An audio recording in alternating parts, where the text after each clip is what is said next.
Hello and welcome to the Global Church Project. I'm Graham Hill. John Bond has almost 50 years of ministry experience in local church pastoral ministry and is an itinerant leader.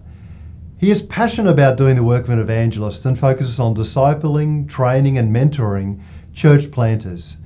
John is involved in Dynamic Church Planting International, where he serves as a world zone leader for Southeast and South Pacific Asia. This ministry has a vision for equipping leaders to plant 5 million dynamic churches to reach the world for Christ.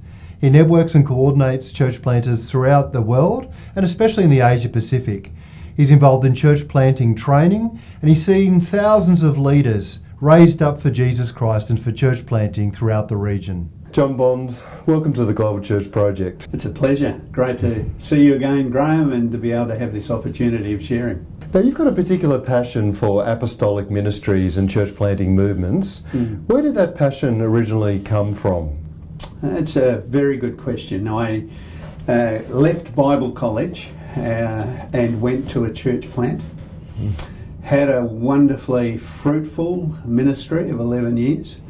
Rapidly growing church, became the largest church in our city at the time, and I was pretty burnt out towards the end of it, and then saw that work to a degree decimated because there wasn't appropriately and culturally sensitive ministry that sort of came and followed, and it had an impact. The church is still healthy and making a mark, but I think what I saw, I thought, I don't want to see that happen again, and it caused me to inquire, caused me to look, caused me to reflect and say, are there some elements of ministry that I've missed here in terms of our 11 years? And what were some of the things that you identified as being missing? Well, apostolic ministry, by its nature and defined in Ephesians 4, is that we're actually taking the apostolic team's gifts to equip the body to do the work of ministry. Now that, in and of itself, if we look at it very closely, means that we've got to be equipping, we've got to be empowering, we've got to be releasing that next generation of men and women to come through and provide leadership.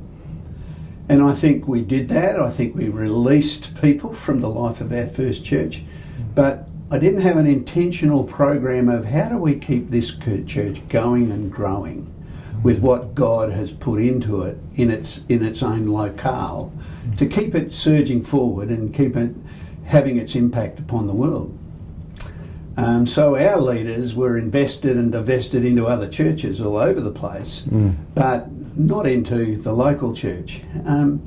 I had 4 years as an itinerant and had the opportunity of going into a lot of churches across Australia, New Zealand, the Asia Pacific region, and was able to ask, able to observe, able to reflect on the scripture, and grew in my conviction that the church and the leadership of a church should be equipping the next generation.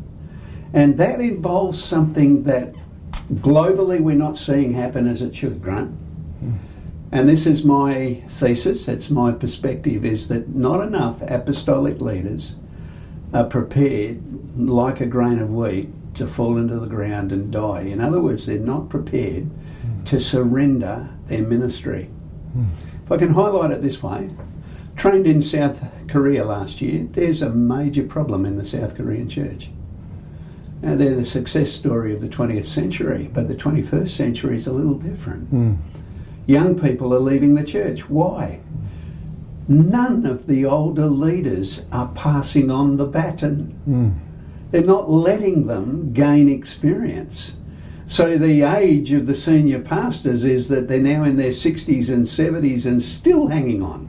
And then I go to the Indonesian church and I fear for the Indonesian church because I'm seeing it there. And then I think, well, I don't really need to go overseas. I can look in our own country and say, where are these emergent leaders that have been equipped, empowered and released? Now, I didn't want to make that mistake. So the leaders that we saw raised up in my last ministry of 20 years in a local church, we've seen them invested into the nations of the world, The youth pastor is now the senior minister. The worship pastor is the church planter of overseeing several churches. And I'm in relationship with them. I'm still a father to them. I'm encouraging them. I'm going back there tomorrow to preach in that church that has released me to this broader role. And I do so at the invitation of this young man that we've journeyed with for over 25 years now. How do you help local leaders become leaders who multiply the apostolic gift or multiply leaders throughout the life of the church? What are some of the strategies that you're applying to do that? I think that the first thing that's really key is we've got to model it. You can't talk theory when it comes to this. Now, there's not a lot of models of it around our country. There's not a lot of men in their 50s, early 60s who are prepared at the height of a ministry to hand it over to somebody and step away from a nice comfortable salary and all of the security that goes with a fruitful, successful ministry. So you've got to be prepared to model it, and I felt very, very much called to do that. And you know, that is, as Jesus talked about it, the ministry of John the Baptist. It's also the ministry of the grain of wheat. Unless it falls in the ground, it dies. It cannot produce much fruit. So we've got to actually divest. We've actually got to give up ministry. So you start by giving younger leaders opportunity to minister. You build a team. See, it was an apostolic team that planted churches. There were 7 of them went out from Antioch in the first record, and they planted in strength as an apostolic team. And yet we build it around personalities. You don't just want personalities. Now, I recognise I'm a strong personality, so that meant even more. I had to intentionally step back and to allow others to do the job. And as my wife and others would say, Dad, they don't do it as well. I said, well, that's part of the story. Yeah. You know, I didn't do it well when I started, right?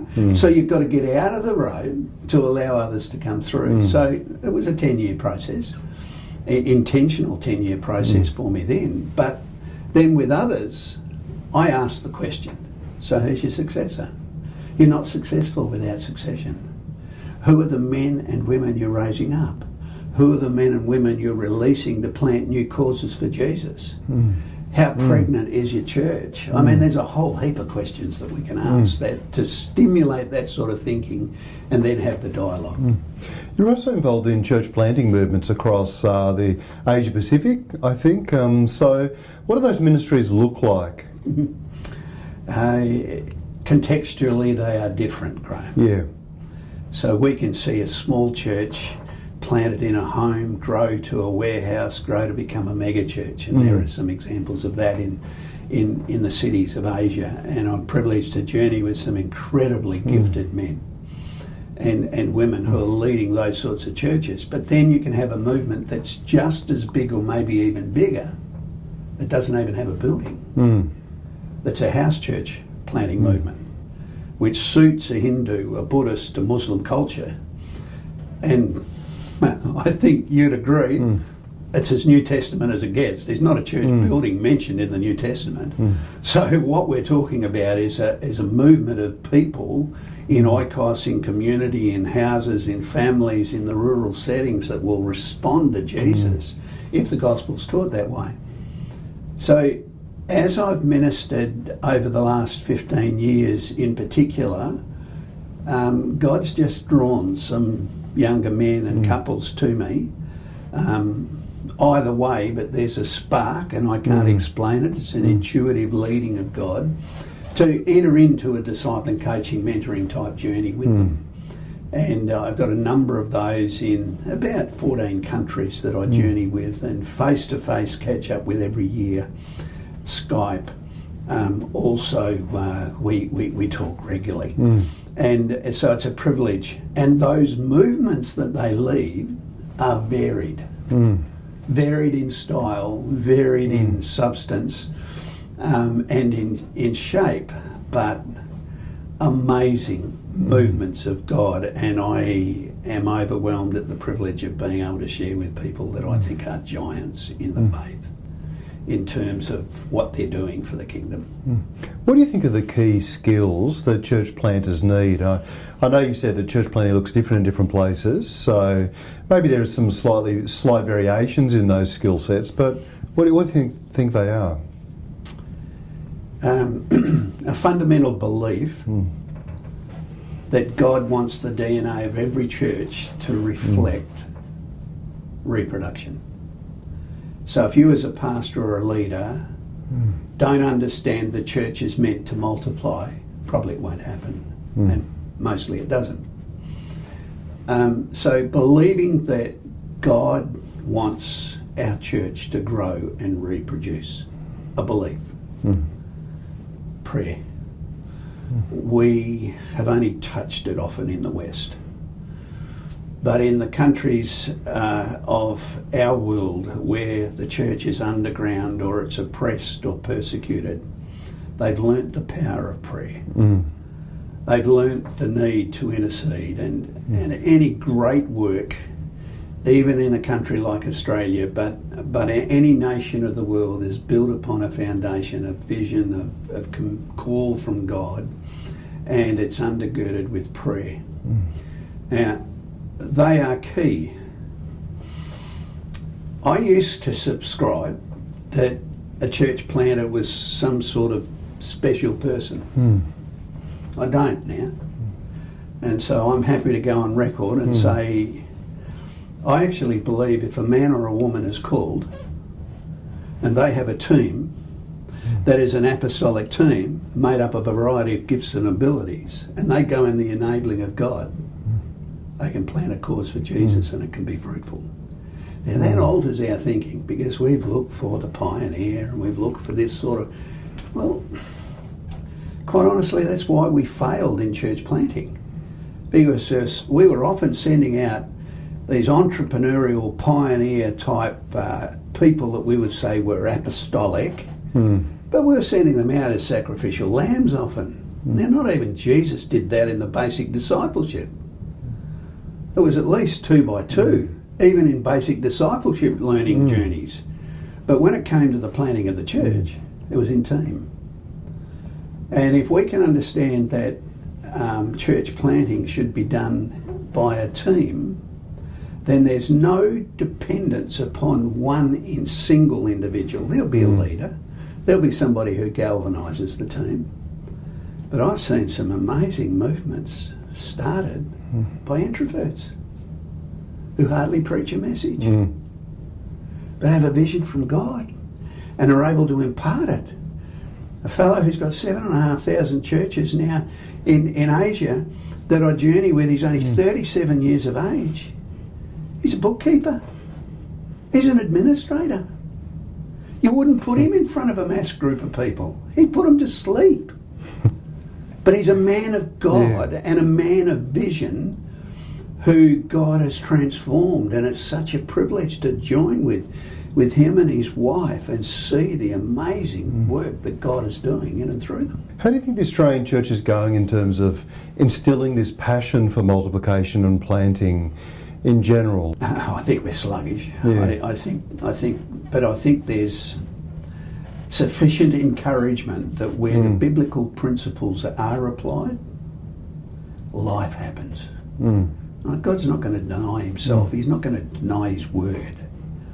So where men and women believe God and apply the biblical principles, we're seeing growth, and we're beginning to see transformation in communities and in denominations who are starting to realise that, hey, churches are like families and like people. Churches can be born and they can grow and they ought to be allowed to die sometimes, but let's give birth in the process so that the legacy goes on.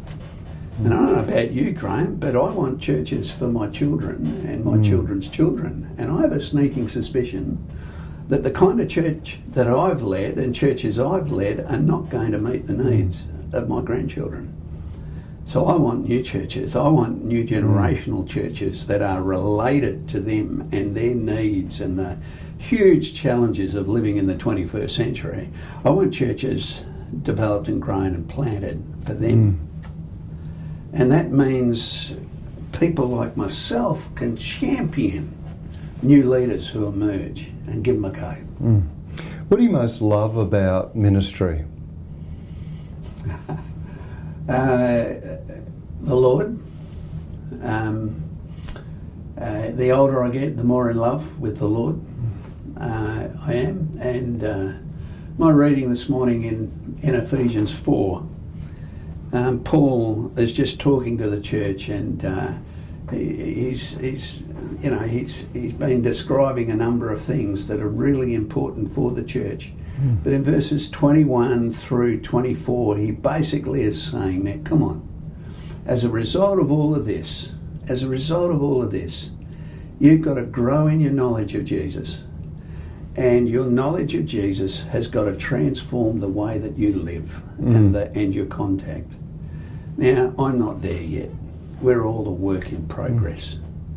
So I think if I can convey to people that I'm in a growing love relationship with Christ, and he has done for me what no one could do for me, and that I'm a recipient of his grace, then I'm thankful that at this point in my life, Graham, God's brought me to a time of convergence.